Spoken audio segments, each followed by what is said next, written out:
தமிழகம் எங்கும் கிளைகள் கொண்ட அண்ணமால் institute of hotel management and hospital management படிப்பில் சேர்வதற்கான அட்மிஷன் நடைபெறுகிறது. விருதுநகர் மாவட்டம் சதுரகிரி மலைப்பகுதியில் காட்டுத்தீ பற்றி எரிந்து வருவதால் பக்தர்கள் கோயிலுக்கு செல்ல தடை விதிக்கப்பட்டுள்ளது. இதுகுறித்த கூடுதல் தகவல்களை நமது செய்தியாளர் ஜெயலானி வழங்க கேட்கலாம். ஜெயலானி, அந்த பகுதியில் தீ எப்படி ஏற்பட்டது, மேலும் அங்கு வரக்கூடிய பக்தர்களுக்கு என்னென்ன தடைகள் விதிக்கப்பட்டிருக்கிறது, சொல்லுங்க.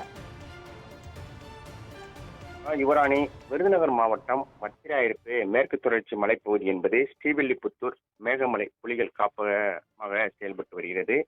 இந்த பகுதியில் யானை, புலி, மான், காட்டெருமை, காட்டுப்பன்றி, மிலா உள்ளிட்ட ஏராளமான வனவிலங்குகள் வசித்து வருகின்றன. ஒரு அடர்ந்த வனப்பகுதியாக வத்திராயிருப்பு மேற்கு தொடர்ச்சி மலை என்பது இருந்து வருகிறது. மேலும் இந்த பகுதியில் பல அரிய வகை மூலிகை செடிகளும் வளர்ந்து வருகிறது. இந்த நிலையில்தான் தற்பொழுது வத்திராயிருப்பு அருகே இருக்கக்கூடிய சதுரகிரி மலைப்பகுதியில் காட்டுத்தீயானது 2வது நாளாக பற்றி எரிந்து வருகிறது. நேற்று காலையில் பற்றிய இந்த காட்டுத்தீயை கண்டு வனத்துறையினர் மற்றும் வேட்டை தடுப்பு காவலர் என 20க்கும் மேற்பட்டோர் மலைப்பகுதிக்கு சென்று அந்த காட்டுத்தீயை அணைக்கும் பணியில் ஈடுபட்டனர். இருந்த போதிலும் காற்றின் வேகம் அதிகமாக இருப்பதன் காரணமாக அந்த தீயை அணைக்க முடியாமல் தொடர்ந்து போராடி வருகின்றனர். இந்த நிலையில் இன்று 2வது நாளாக தொடர்ந்து காட்டுத்தீயானது பற்றி எரிந்து வரக்கூடிய சூழ்நிலையில் மலைப்பகுதியில் தொடர்ந்து இது பற்றி எரிந்து வருவதால் சதுரகிரிக்கு கோயிலுக்கு செல்வதற்கு பக்தர்களுக்கு இன்று தடை விதிக்கப்படுவதாக வனத்துறை சார்பில் தெரிவிக்கப்பட்டுள்ளது.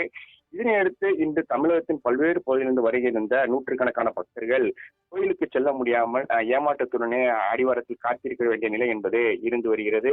மேலும் தொடர்ந்து காற்றின் வேகம் அதிகரித்து வரக்கூடிய சூழ்நிலையில் இந்த காட்டுத்தீயானது சதுரகிரி மலைப்பகுதி முழுவதும் வேகமாக பரவி வரக்கூடிய நிலையில் தொடர்ந்து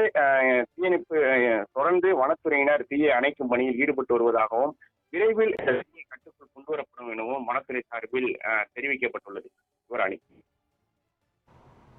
விவரங்களுக்கு நன்றி ஜெயலானி.